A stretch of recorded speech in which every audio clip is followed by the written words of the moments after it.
So hello there, this is Srivasu Gaurisetti and you are watching my channel. In the previous videos, just wait a second.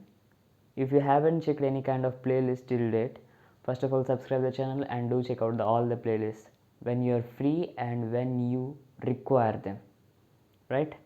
And if you feel useful, do share it with your friends. My motto is not gaining subscribers, but it motivates me, right?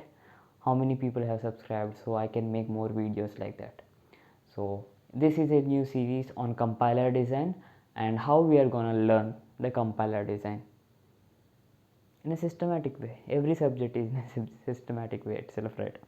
So this one is a bit complex one. For this you must have a good knowledge or small amount of knowledge, I would say. Obviously we will discuss the things here also regarding computer organization subject as well as theory of computation. See, some concepts like derivation trees, left derivation, right derivation, those concepts we will use in compiler design, and we will check what really the things happen in a compiler. So for that you should need some basic requirement knowledge regarding that.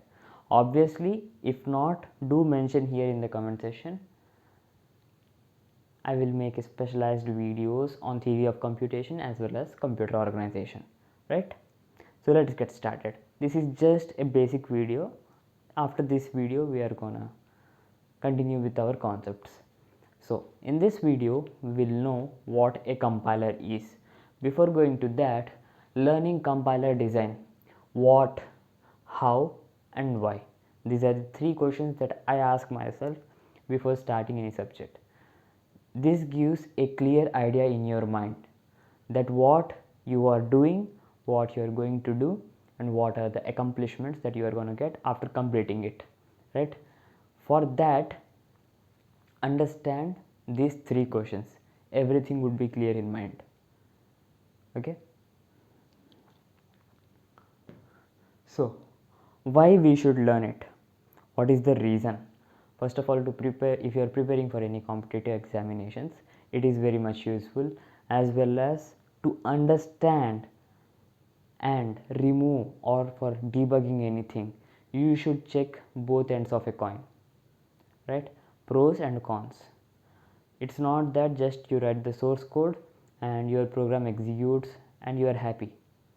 If it fails, you should identify where the error is made, how the error can be removed or debugged, we say it as.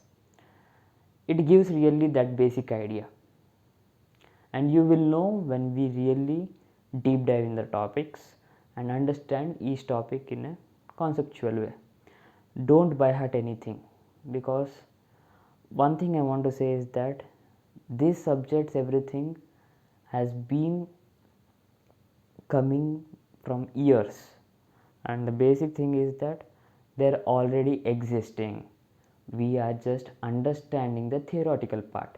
We are not designing a compiler, aren't we? If we want to design, this knowledge is required, not by hiding the things, right? So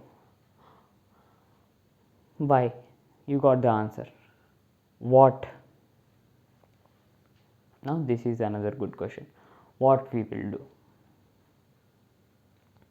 We will learn compiler design from the basic parts, and it have some things as phases of the compiler, and each phase would be one chapter. And how? We will understand each phase or each chapter in a well and advanced way. That is, each concept will be, I will be linking the each concept with a real world example. That would be very much easy for you to understand what really the things are going on, right? So that is the basic thing that you should get it. And so now what is a compiler, man? Then, so compiler is something which converts high level language into low level language. Now what is this high level language? What is this low level language? High level language in sense C, C++, Java.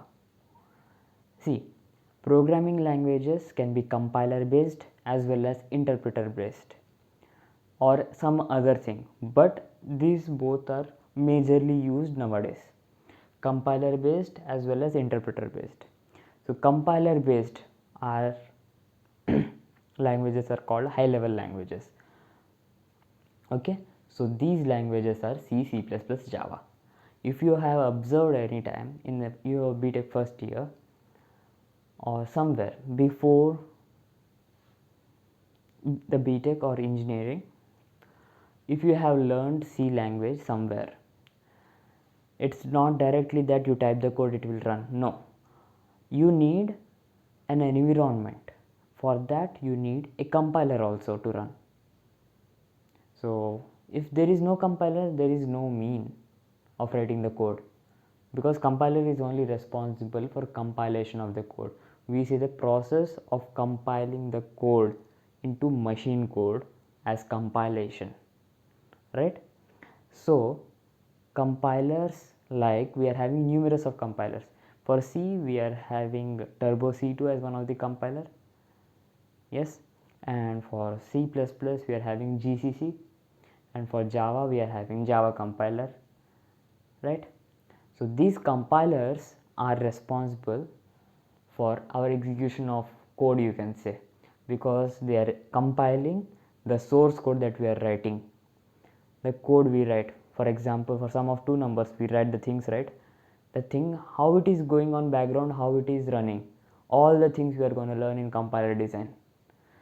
So this is what compiler is, which converts high level language into low level language. Low level language in sense machine level language that we can't understand. High level language is the only language that we can understand, not me, we can understand, right? So this is just a beginning of the series, and from every video you are gonna get enough knowledge that you can go to your university examinations and perform very well. Just watch the videos, and if you really like it, share it with your friends, and subscription is completely depending upon you. Thank you and bye.